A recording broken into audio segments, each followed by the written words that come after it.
हर हर महादेव दोस्तों, कैसे हैं आप सब लोग। आई होप आप सारे के सारे लोग बहुत ज्यादा अच्छे होंगे एंड मैं भी काफी ज्यादा अच्छी हूँ। आज है हमारा 90 डेज योगा चैलेंज का डे 89 और इस 89 दिनों में हम कवर कर चुके हैं ऑलमोस्ट सारे के सारे योगा, क्योंकि कल मेरा लास्ट डे है। एंड मैं आपको बता दूं कि 90 दिनों में मैं बैठ कर करने वाले, पीठ के बल लेट कर करने वाले, पेट के बल लेट के करने वाले और खड़े होकर करने वाले ऑलमोस्ट सारे योगा कवर कर चुकी हूँ। एंड आज हम जो योगा करने वाले हैं, जो आसन करने वाले हैं, उस आसन का नाम है एक पादा भुजासना। इसको इंग्लिश में एलिफेंट पोज भी कहते हैं, क्योंकि जब आप इस आसन को करते हैं तो ये एक एलिफेंट की सूंड की मुद्रा बनाती है। सूंड जैसा लगता है, एक एलिफेंट का मुख जैसा लगता है। तो इस आसन को कैसे करते हैं, क्या इसके फायदे हैं, कितने देर तक करना चाहिए, किसको करना चाहिए, किसको नहीं करना चाहिए, सबको जानेंगे हम इस एक वीडियो में। तो मेरे साथ बने रहिए। सबसे पहले हम देख लेते हैं कि इस आसन को करते कैसे हैं। तो इस आसन को करने के लिए हमको एक पैर को अपने एक हाथ पे रखना होता है। तो चलिए मैं बता देती हूँ। आप शुरुआती दौर में आप ब्लॉक्स के साथ भी कर सकते हैं एंड बिना ब्लॉक्स के साथ भी कर सकते हैं। तो मैं आपको दोनों की साइड, दोनों तरफ से ही दिखा दूंगी, ठीक है। तो सबसे पहले आपको क्या करना होता है, मैं आपको फ्रंट से दिखा देती हूँ, देन साइडों से भी दिखा दूंगी। सबसे पहले आपको क्या करना है, अपने एक पैर को ऐसे हाथ के ऊपर यानी कोहनी से ऊपर रखना है आपको, अपने एक पैर, ठीक है। तो आपने एक पैर को कोहनी से ऊपर रखना है एंड दूसरे पैर को आपको सीधे उठाना है, ठीक है। तो इस तरीके से आपने एक रखा एंड इस वाले पैर को उठाएंगे तो ये एक सूंड की तरह मुद्रा बनाएगा। चलिए उठाते हैं। तो ये देखिए, ये एक सूंड की तरह मुद्रा बना रहा है। ये वाला पैर आपका एकदम स्ट्रेट रहेगा, ये एकदम आपके इस पे रहेगा, कोहनी के ऊपर। अब मैं इसको दूसरी साइड से आपको हर तरीके से करके दिखा देती हूँ।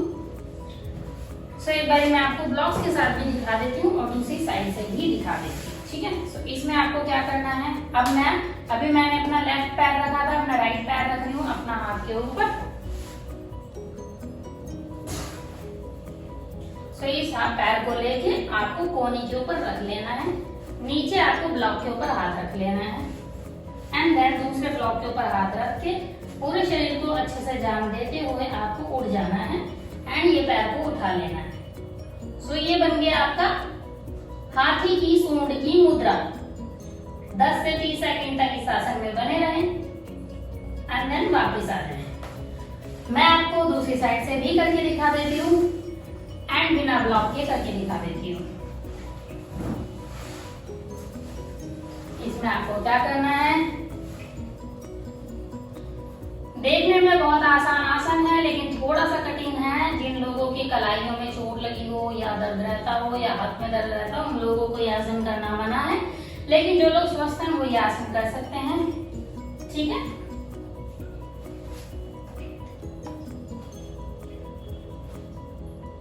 तो ये है हमारा एलिफेंट पोज, एक पाद भुजासना। चलिए हमने देखा एक पाद भुजासना कैसे करते हैं एंड अब हम इसके फायदे जान लेते हैं। सबसे पहले जान लेते हैं कि ये करना कितने देर तक है। शुरुआती दौर में आप इसे 10 सेकंड तक भी नहीं रख पाएंगे, तो जितनी देर, अगर 2 सेकंड 3 सेकंड शुरुआती दौर में आपको सबसे पहले करना सीखना है। तो करने सीखने के लिए सबसे बेस्ट तरीका है, आप ब्लॉक्स के सहारे करना सीख सकते हैं, क्योंकि जब आप ब्लॉक्स के ऊपर उठते हैं तो आप अपना पैर थोड़ा और ज्यादा उठा सकते हैं। अगर आप खाली ब्लॉक्स के सहारे उठेंगे तो पैर थोड़ा सा ही उठेगा, तो आप इसके सहारे जो है आपका पैर जो है आपको सपोर्ट देता है, तो इसीलिए ब्लॉक्स के सहारे कर सकते हैं, ठीक है। सो शुरुआती दौर में आप इसे 2 सेकंड 3 सेकंड जितनी देर हो उतनी देर तक रखें। उसके बाद आप इसे बाद में बढ़ा के 10 सेकंड से 30 सेकंड तक ले जा सकते हैं एंड अगर आपकी क्षमता ज्यादा है तो आप इसे 60 सेकंड तक ले जा सकते हैं, लेकिन 30 सेकंड इनफ होते हैं। 30 सेकंड से ज्यादा ना करें तो भी बेहतर है। अब आपको मैं इसके किसको करना चाहिए, किसको नहीं करना चाहिए वो भी बता देती हूँ। जिन लोगों के, पहले तो मैं बता दूं जिसे नहीं करना चाहिए, जिन लोगों की कलाई है, क्योंकि इसमें आपको क्या करना होता है, आपका पूरा बॉडी का वेट आपके हाथों के ऊपर होता है। आपकी कलाइयों पे बहुत ज्यादा जोर होता है, क्योंकि आपकी कलाई ऐसे होती है और उसके ऊपर पूरा शरीर होता है। तो ये वाला जो पार्ट है आपका बहुत ज्यादा स्ट्रांग होना चाहिए। अगर ये स्ट्रांग नहीं है या बहुत लोगों को कलाई की ना दिक्कत रहती है, मैंने बहुत लोग जिम में भी मैंने बहुत लोगों को सुना है कि यार मेरी कलाई में दिक्कत है, तो जिनकी कलाई में दिक्कत रहती है उनको ये आसन नहीं करना है, बाद में बहुत ज्यादा दिक्कत ना हो जाए, इस वजह से इस आसन को इग्नोर करें। या वो सारे आसन जिसमें आपको हाथ के ऊपर खड़ा होना पड़ता है उस आसन को आप इग्नोर कर सकते हैं। लेकिन जिनके हाथ और कलाइयां मजबूत हैं वो लोग इस आसन को कर सकते हैं। मजबूत नहीं है और चोट भी नहीं है तो आप इसे धीरे धीरे प्रैक्टिस कर करके आप इस आसन को कर सकते हैं। कोई भी आसन हो आप कम से कम 15 दिन प्रैक्टिस के लिए दीजिए, क्योंकि धीरे धीरे ही आपको, मेरे को आज भी याद है, आज से 7-8 साल पहले की बात है, जब मैं शीर्षासन सीख रही थी, मेरे को पूरे 10 दिन 15 दिन लगे थे शीर्षासन सीखने में। तो कोई भी आसन ऐसा नहीं है कि तूने कर लिया तो मैं भी कर लूंगा, ऐसा नहीं है। आपको हर एक आसन को टाइम देना होता है, कम से कम 10 से 15 दिन हर एक चीज में टाइम लगता है, प्रैक्टिस लगती है, फिर आप उस आसन को अचीव कर सकते हैं। तो ये था हमारा क्या कहते हैं एलिफेंट पोज। और अब हम इसके फायदे जान लेते हैं। जिन लोगों, पहले मैंने ये बता दी, जिन लोगों के कोहनी में दर्द रहता हो, हाथ में दर्द रहता हो, या कलाई में दर्द रहता हो, पंजे में दर्द रहता हो, पैर में दर्द रहता हो, घुटने में दर्द रहता हो, कमर में दर्द रहता हो, उन लोगों को ये आसन नहीं करना है। इसके अलावा सारे के सारे लोग ये आसन कर सकते हैं। प्रेग्नेंट महिलाओं को भी ये आसन नहीं करना है। अब जो लोग कर सकते हैं, एक तो स्वस्थ लोग कर सकते हैं, बच्चे से लेकर बूढ़े तक सारे लोग कर सकते हैं। आपकी हड्डियां मजबूत होनी चाहिए बस, और आप स्वस्थ होने चाहिए बस।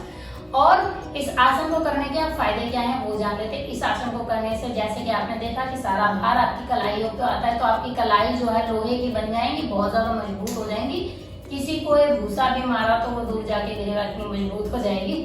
तो इतनी तो नहीं, मैं लड़ाई करने के लिए नहीं कह रही हूँ, लेकिन हाँ, आपकी कलाई और आपके हाथों को अच्छा खासा मजबूती देता है ये आसन। इसके अलावा ये आपकी पेट की चर्बी घटाने के लिए बहुत ज्यादा फायदेमंद है। इसके अलावा इस आसन को जब हम करते हैं तो इसमें फोकस बहुत ज्यादा लगता है। तो ये आपका तनाव दूर करने के लिए, आपका मेंटल स्टेटस सही करने के लिए, एकाग्रता बढ़ाने के लिए, कंसंट्रेशन लेवल आपका हाई करने के लिए बहुत ज्यादा फायदेमंद आसन है। ये सारी चीजों में आपको फायदा दिलाएगा। हल्का फुल्का अगर आपको तनाव या फिर अवसाद भी है तो उसमें भी फायदा दिलाएगा।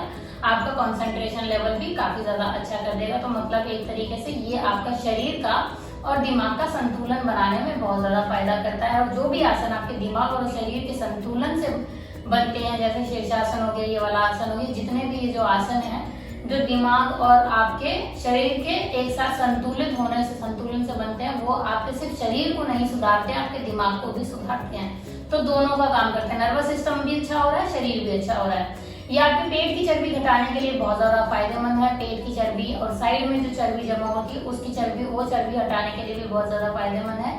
इसके अलावा आपके शोल्डर को मजबूत करता है, गर्दन को मजबूत करता है, रीढ़ की हड्डी को मजबूत करता है। आपके पैर को जो लोग एल सिट करते हैं ना, एल सिट जो वही लोग कर सकते हैं जिनके पैर बहुत ज्यादा स्ट्रांग हो, बहुत ज्यादा टाइट हो, टोन्ड हो, काफी ज्यादा ताकत उनके पैरों में, वो लोग कर सकते हैं। तो ये हाफ एल सिट का काम भी करता है। आपके जो पैर हैं, आपकी जो हैमस्ट्रिंग है, ये काफी ज्यादा मजबूत हो जाएंगे, बहुत ज्यादा ताकतवर हो जाएंगे। आपकी थाइज बहुत ज्यादा ताकतवर हो जाएंगी। कई लोगों को अच्छी थाइज चाहिए होती है, तो वो अच्छी थाइज जो जिम वाली होती है वो आपको इस आसन से मिल जाएंगी, क्योंकि आपकी थाइज को एकदम टोन्ड कर देगा, आपकी हैमस्ट्रिंग को अच्छा खासा मजबूत और खिंचाव अच्छा खासा ला देगा, स्ट्रेचिंग अच्छी खासी कर देता है। तो ये आपके पैरों को एकदम बहुत लोहे की तरह मजबूत बना देते हैं, हाथों को लोहे की तरह मजबूत बना देते हैं, चर्बी घटा देते हैं।